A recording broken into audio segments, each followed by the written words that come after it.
কাশ্মীর আমার dream place. এখন চারদিকে যে অবস্থা, শুধু কাশ্মীর কেন, আমার মনে হয় এই জন্মে আমার আর অন্য কোনো পাহাড়ে ঘুরতে যাওয়া হবে না।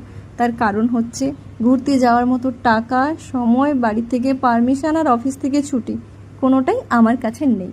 তাই বলি কি আমি পাহাড়ে যাব না, আর পাহাড়ে যাওয়ার ফিলটাও নেব না? না, একদমই তাই নয়।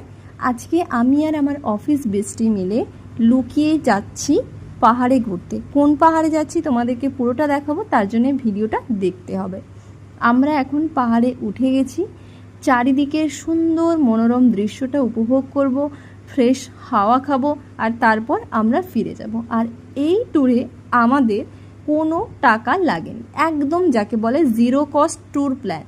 এটা আমার মতো আর আমার বেস্টির মতো গরিবদের জন্য একদম পারফেক্ট একটা ট্যুর প্ল্যান। যাই হোক, আমাদের এই পাহাড়ের ট্রিপটা তোমাদের কেমন লাগলো অবশ্যই কিন্তু কমেন্ট